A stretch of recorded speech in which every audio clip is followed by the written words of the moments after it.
नमस्कार, मैं हूं परिधि और आप देख रहे प्रदेश बुलेटिन, जिसमें हम आपको बताएंगे हमारे प्रदेश की तमाम बड़ी खबरें। तो रुक कर लेते हैं आज की खबरों की ओर।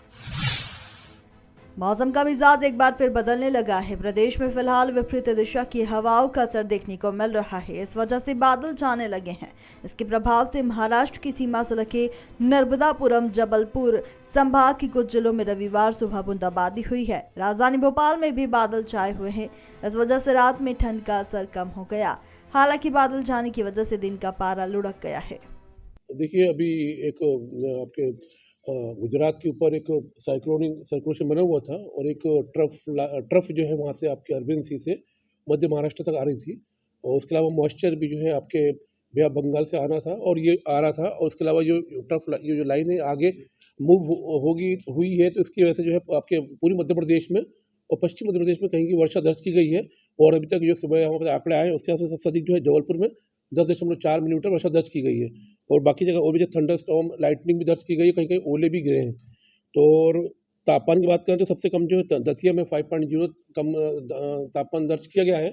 और बाकी जो है आपके दतिया में ही जो है शीत लहर भी जो है वहाँ पर दर्ज की गई है। तो अभी आगामी दिन की बात करें तो अभी 11 से लेकर 14 तक ये वर्षा की गतिविधियाँ जारी रहेंगी, क्योंकि जो आपके जो सिस्टम जो बना हुआ है ट्रफ जो आगे आई हुई है और ये अभी आगे मूव होगा, तो पर्टिकुलर पूरी मध्य प्रदेश में ज़्यादा वर्षा होने की संभावना है। उसके बाद धीरे धीरे कम हो जाएंगी, मगर थंडर स्टॉर्म लाइटनिंग गरज चमक के साथ होगी और कहीं कहीं ओले पड़ने की संभावना 1-2 दिन अभी रहेगी पूरी मध्य प्रदेश में। प्रधानमंत्री नरेंद्र मोदी रविवार सुबह 11 बजे इंदौर एयरपोर्ट पहुंचे। उनकी अगवानी नगरीय प्रशासन मंत्री कैलाश विजयवर्गीय ने की। इस दौरान जल संसाधन मंत्री तुलसीराम सिलावट, सांसद शंकर लालवानी भी मौजूद रहे। इंदौर से मोदी विशेष विमान से झाबुआ के लिए निकले। वहां गोपालपुर में जनजातीय महासम्मेलन में शामिल होंगे। प्रधानमंत्री मोदी इंदौर संभाग के निमाड़ अंचल को विश्वविद्यालय की सौगात भी देंगे। ये विश्वविद्यालय टांटिया मामा के नाम से जाना जाएगा। गांव माखन में स्वस्वरूप संप्रदाय के तत्वाधान में आज पादुका दर्शन समारोह हुआ। इसमें जगत गुरु रामानंदाचार्य स्वामी नरेंद्राचार्य महाराज का पादुका रथ गांव माखन पहुंचा, जहां नगर में कलश यात्रा के साथ पादुका रथ ने नगर भ्रमण किया। नगरवासियों द्वारा जगह जगह यात्रा का पुष्प वर्षा कर स्वागत कर चरण पादुकाओं का पूजन किया गया। इसके बाद यात्रा सभा स्थल पहुंची, जहाँ पूजा अर्चना कर आरती कर सामूहिक गुरु पूजन किया गया।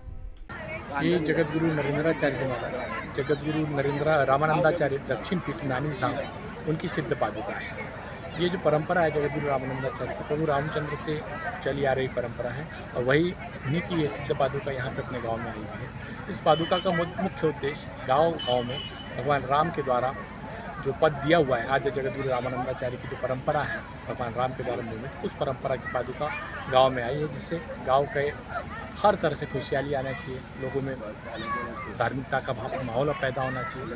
उस प्रति यही कार्यक्रम है। इसमें हम लोग एक सामाजिक उपक्रम करते हैं, जिसमें गरीब बच्चों के लिए यहाँ पे बैगों का वितरण किया जा रहा है।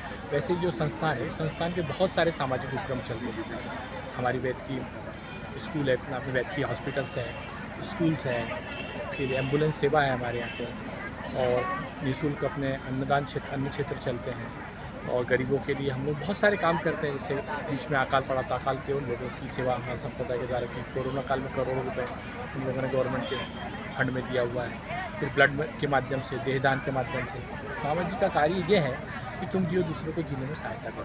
हर प्रत्येक व्यक्ति तक हम पहुंचना चाहते हैं और उसी माध्यम से धर्म जागृति और समाज में ये सामाजिकता समरूपता का संदेश देने के लिए पादुका आई है। लोगों में जनभावना पैदा करना, धार्मिकता पैदा करना, धर्म के प्रति निष्ठा, धर्म क्या है, शिक्षा कैसी होना चाहिए, ये सब चीज़ें के लिए। ग्वालियर शहर के उपनगर मुरार पुलिस ने 3 लोगों के खिलाफ धोखाधड़ी और अमानत में खयानत करने का मुकदमा दर्ज किया। दरअसल शिवपुरी के रहने वाले गौरव शर्मा को ग्वालियर में एक फ्लैट चाहिए। इसके लिए उन्होंने राजेश थापक, यीशु थापक और अभिषेक शुक्ला से संपर्क किया। तीनों आरोपियों ने गौरव शर्मा को झांसा दिया कि वह उसे प्रधानमंत्री आवास के तहत फ्लैट दिलवा देंगे। इसके लिए उन्होंने लगभग 5.25 लाख रुपए से ज्यादा की रकम गौरव शर्मा से ऐंठ ली, लेकिन जब फ्लैट नहीं मिला और लंबे अरसे तक तकादा चलता रहा, तब गौरव शर्मा ने पुलिस के वरिष्ठ अधिकारियों से संपर्क साधा। घटना 14 फरवरी 2021 से 24 दिसंबर 2022 के बीच की बताई जा रही है। करीब 1.25 साल की विवेचना के बाद इस मामले में FIR की गई। ये 2021 से 2022 के बीच में फरियादी का ऐसा बताना है कि 5,29,000 से कुछ ज़्यादा पैसे ये तीनों ने ले लिए थे और इनको बोला था कि प्रधानमंत्री आवास योजना का फ्लैट इनको दिलवाएंगे। और जब ये बात कर रहा था तो बार बार ये कह देते थे कि वापस कर देंगे पैसे या दिलवा देंगे, तो वो इंतज़ार करता रहा। और जब उसके पैसे वापस नहीं हुए और इन लोगों का किसी तरह कोई संपर्क टूट गया उनसे, तो फिर इन्होंने FIR कराई है और हमने 3 आरोपियों पे FIR करी, उसको इन्वेस्टिगेशन में लिया। नवागत कलेक्टर श्री शैलेंद्र सिंह ने SDM कार्यालय चौरई के सभाकक्ष में विकासखंड स्तरीय अधिकारियों की परिचर्यात्मक बैठक ली है और विभागों में संचालित जन कल्याणकारी योजनाओं की प्रगति की जानकारी प्राप्त की। उन्होंने सभी अधिकारियों को पूरी ईमानदारी और गंभीरता के साथ अपने पदीय दायित्वों का निर्वहन करने के निर्देश दिए। और आज के लिए इतना ही। ऐसी तमाम खबरों को जानने के लिए आप देखते रहिए मृदुभाषी प्रदेश।